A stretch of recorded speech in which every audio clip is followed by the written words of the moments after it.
के उद्देश्य से। इस वीडियो में हम क्लास 9 यूपी बोर्ड के छात्रों के हिंदी पाठ्य पुस्तक में संकलित काव्यखंड का चौथा अध्याय प्रेम माधुरी, जो कि भारतेंदु हरिश्चंद्र जी द्वारा रचित शीर्षक है। इस शीर्षक के भाग 2 वीडियो में हमने लगभग 5 पद्यांशों की व्याख्या को आपसे साझा किया है।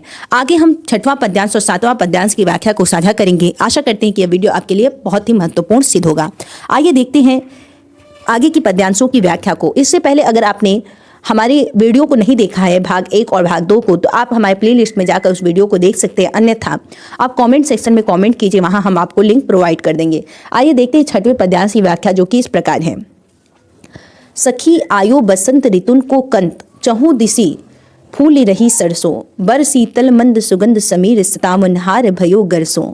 अब सुंदर सांवरुनंद किशोर कहे हरिचंद गयो घर सो, परसों को बिताए दियो परसों, तरसों कब पाए पिया परसों। देखिए, प्रस्तुत जो काव्य पंक्तियां हैं, इसमें बसंत ऋतु के आगमन पर गोपियों की जो विरह है वो बहुत ही बढ़ जाती है। इसी का मार्मिक चित्रण प्रस्तुत काव्य पंक्तियों में किया गया है। एक गोपी कृष्ण विरह से पीड़ित होकर अपनी सखी यानी दूसरी गोपी से अपनी मन की दशा को व्यक्त करती है और कहती है, सखी आयो बसंत ऋतु, हे सखी बसंत ऋतु का आगमन हो गया है। चहु दिसी फूल रही सरसों, और चारों दिशाओं में पीली पीली सरसों फूल रही हैं। बर शीतल मंद सुगंध, अत्यंत सुंदर, शीतल, मंद और सुगंधित।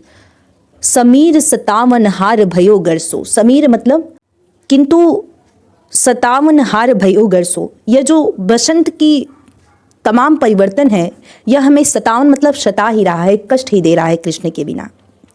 अब सुंदर सांवरु नंद किशोर कहे गयो घर सो, जो श्री कृष्ण हैं अब सुंदर सांवर, सुंदर और सांवले जो नंद हैं, नंद किशोर यानी नंद बाबा के बालक अर्थात कृष्ण के लिए कहा गया है। जो सुंदर सांवले नंद बाबा के किशोर अर्थात जो कृष्ण हैं, गयो घर सो, परसों को बिताए दियो, वह कह कर गए थे कि मैं परसों तक मथुरा लौट आऊँगा, परसों को बिताए दियो।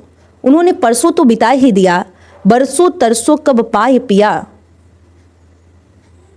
परसों।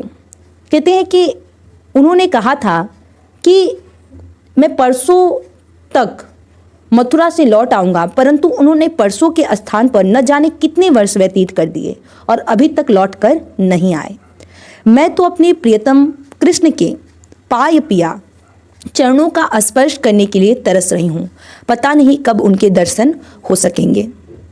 वह कहती है कि हे सखी बसंत ऋतु का आगमन हो गया है, चारों तरफ फूली रही सरसों की पीली पीली फूल खिल रही है। बर शीतल मंद सुगंध समीर सतावन हार भयो गरसो, और अब सुंदर शीतल मंद और सुगंधित वायु बह रही है, किंतु बसंत ऋतु का यह जो परिवर्तन है वह कृष्ण के बिना हमें पूरी तरह से सतावन हार मतलब पूरी तरह से कष्टदायक प्रतीत हो रहा है। अब सुंदर सांवरो नंद किशोर कहे हरिचंद गयो घर सो, जो सुंदर सांवले नंद बाबा के लड़के अर्थात कृष्ण थे, वह हमसे कह कर गए थे कि परसों को बिताए दियो बरसों, कि हम परसों तक मथुरा से लौट आएंगे, परंतु उन्होंने परसों के स्थान पर न जाने कितने बरस बिता दिए और अभी तक लौट कर नहीं आए। मैं तो अपने प्रियतम कृष्ण के चरणों का स्पर्श करने के लिए तरस रही हूँ, पता नहीं कब उनके दर्शन हो सकेंगे। देखिए, प्रस्तुत जो काव्य पंक्तियां हैं, इसमें भाषा ब्रज है, शैली वर्णात्मक मुक्तक, रस वियोग श्रृंगार, छंद सवय, अलंकार यमक अनुप्रास का प्रयोग किया गया है। 7वां पद्यांश जो कि इस प्रकार है। इन दुखियान को न चैन सपने हूँ मिलियो, तासु सदा व्याकुल विकल अकुलाएंगी, प्यारे हरिचंद जो की बीती जानी औधी, प्राण चाहत चले पे ये तो संग न समाएंगी। देखो एक बारहूं नैन भरी तो ही आते, जौन जौन लोक जहें तहाँ पछताएंगी, बिना प्राण प्यारे भये दरस तुम्हारे हाय, मरे हूँ पे आंखें ये खुली ही रही जाएंगी। देखिए, प्रस्तुत जो काव्य पंक्तियां हैं, इसमें श्री कृष्ण के विरह में व्याकुल गोपियां अपने नेत्रों की व्यथा का मार्मिक नेत्रों की क्या स्थिति है उसी का मार्मिक चित्रण इसमें किया गया है। जो विरहणी गोपियां हैं वह कहती हैं कि इन दुखियान को चैन सपे नहु न मिली हैं। ये जो नेत्र हैं इन्हें, ये जो दुखियां नेत्र हैं हमारी, इन्हें सपने में भी चैन नहीं मिल पाती है, क्योंकि तासु सदा व्याकुल विकल अकुलाइन की, क्योंकि इन्होंने कभी स्वप्न में भी श्री कृष्ण के दर्शन नहीं किए हैं, इसलिए यह प्रिय दर्शन में सदा व्याकुल और अकुलाती रहती हैं। प्यारे हरिचंद जो कि बीती जानी अवधि प्राण, प्रियतम के लौट आने की अवधि को बीतती हुई जानकर मेरे जो प्राण हैं चाहत चले पैगे तो संग न समाएंगे। यह शरीर से निकलना चाहते हैं, परंतु जो हमारे नेत्र हैं संग न समाएंगे, वह हमारे साथ नहीं जाना चाहते, क्योंकि देखो एक बार हूँ न नैन भारी तो ही आते, क्योंकि वह एक बार श्री कृष्ण को जी भरकर देखना चाहती हैं। जौन जौन लोक जइहें तहाँ पछताएंगी। अगर यह नेत्र श्री कृष्ण को देखे बिना चली भी गई तो जिस भी जौन जौन लोक जइहें, जिस भी लोक में चली जाएं, जिस जिस लोक में चली जाएं, वह वहां जाकर पश्चाताप ही करेंगी। बिना प्राण प्यारे भय दरस तुम्हारे हाय। हे उद्धव, तुम श्री कृष्ण से कहना कि हमारे नेत्र जो हैं वह आपकी दर्शन के बिना मरहूं पे आँखें ये खुली ही रह जाएंगी। मरने के बाद भी आपके दर्शन के लिए ये खुली ही रहेंगी। देखिए, प्रस्तुत जो काव्य पंक्तियां, एक बार इनका अर्थ पुनः देखते हैं। विरहणी गोपियां कहती हैं कि हे प्रियतम,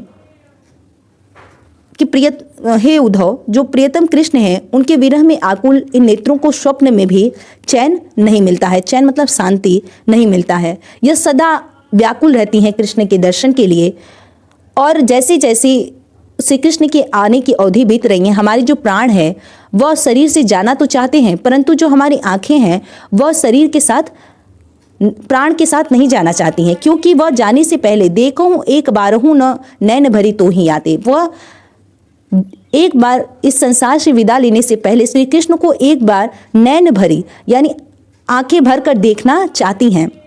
अगर ऐसा नहीं हुआ और वो चली गई इस लोक से, तो जौन जौन लोग के जई हैं, जिस जिस लोग भी जाएंगी चाहे तहाँ पछताएंगी, वहाँ जाकर ये पश्चाताप ही करती रहेंगी। बिना प्राण प्यारे भय दरस तुम्हारे हाय। वो कहती हैं कि हे उद्धव, आप श्री कृष्ण से यह कहिएगा कि बिना प्राण प्यारे, आपको देखे बिना हमारी जो नेत्र हैं वह मरहूं पे आंखें खुली ही रह जाएंगी। मरने के पश्चात भी आपकी दर्शन की प्रतीक्षा में खुली ही रह जाएंगी। देखिए, प्रस्तुत जो काव्य पंक्तियां, इसमें रस वियोग श्रृंगार है, अलंकार अनुप्रास पुनरुक्ति प्रकाश है, रस वियोग श्रृंगार का प्रयोग किया गया है। बहुत ही सुंदर वर्णन था। यहाँ तक 3 भागों में हमने इस वीडियो को पूरा किया है। अगर आपने इस वीडियो को नहीं देखा है तो कृपया अवश्य इस वीडियो को पूरे भाग को देखिए। अगर आपको वीडियो पसंद आता है तो ज़्यादा से ज़्यादा अपने दोस्तों के साथ शेयर कीजिए, ताकि आपके द्वारा हमें सपोर्ट मिलता रहे। धन्यवाद। जय हिंद, महादेव।